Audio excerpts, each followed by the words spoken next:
জয়গুৰু শংকৰ প্ৰতিযোগিতাৰ বাবে নিৰ্ধাৰিত কবিতাৰ শিৰোনাম বিশ্বৰূপা। কবি তুষপ্ৰভা কলিতা। মই নাৰী চিৰন্তনী, সৃষ্টিৰ আশীষ পানী, অমৃত পিলাও মই তৃষ্ণাটোৰ অশান্ত বিশ্বত।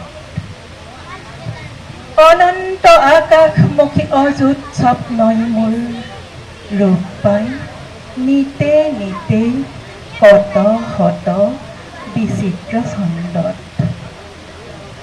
হাজাৰ বছৰ ধৰি মহাভাৰতৰ মই আৰ্য নাৰী মহামহীয়সী, সৰ্বশাস্ত্ৰ পাৰদৰ্শী, সৰ্বসন্মানিতা মই বিদুষী মহিষী। মই বেদশ্লোক ৰচয়িত্ৰী।